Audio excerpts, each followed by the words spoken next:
এটা সময় আছিল ঘৰত প্ৰয়োজন হোৱা ডলা কোলা চালনী বিচনী ঠাৰি পাতি আদি সকলোবোৰ সামগ্ৰী নিজে নিজে তৈয়াৰ কৰি লৈছিল।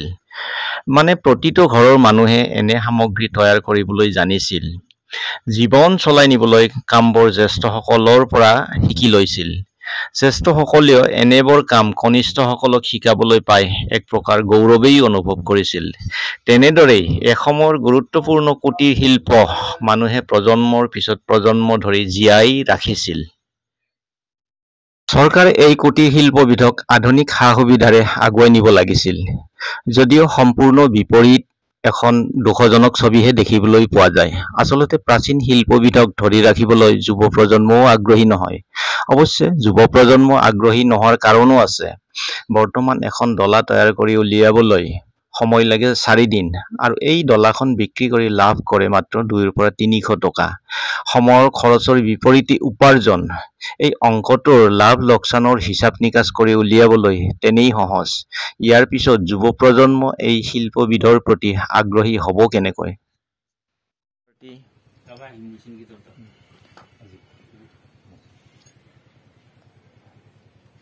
এই ডালা এখন বনাওঁতে কিমান সময় লাগে? কিমান দিন?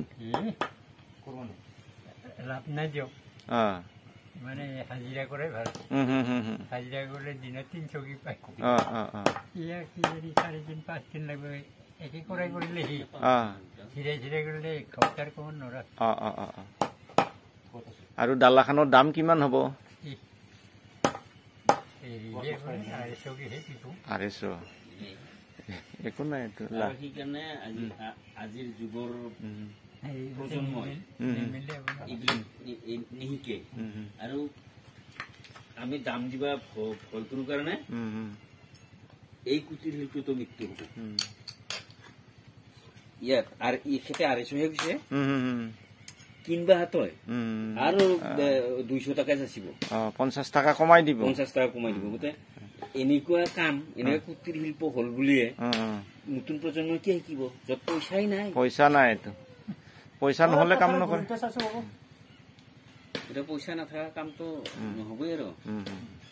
আমি কি হেতু লৈছো অসমৰ কুটিৰ শিল্প? পইচা নিদি পিনে পইচা দিলেহে মানুহ বানাবাৰ কাৰণে আগ্ৰহ কৰিব। পইচাই নিদিয়ে। ভাল বস্তু লাগে কিন্তু পইচা নিদিয়ে কোনে।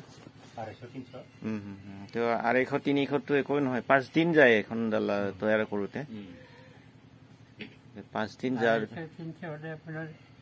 একদিনত বা একদিন একবেলাত উলিয়াব পাৰিব লাগিছিল। নৰা সম্ভৱেই নহয় এইটো। সম্ভৱ নহয়।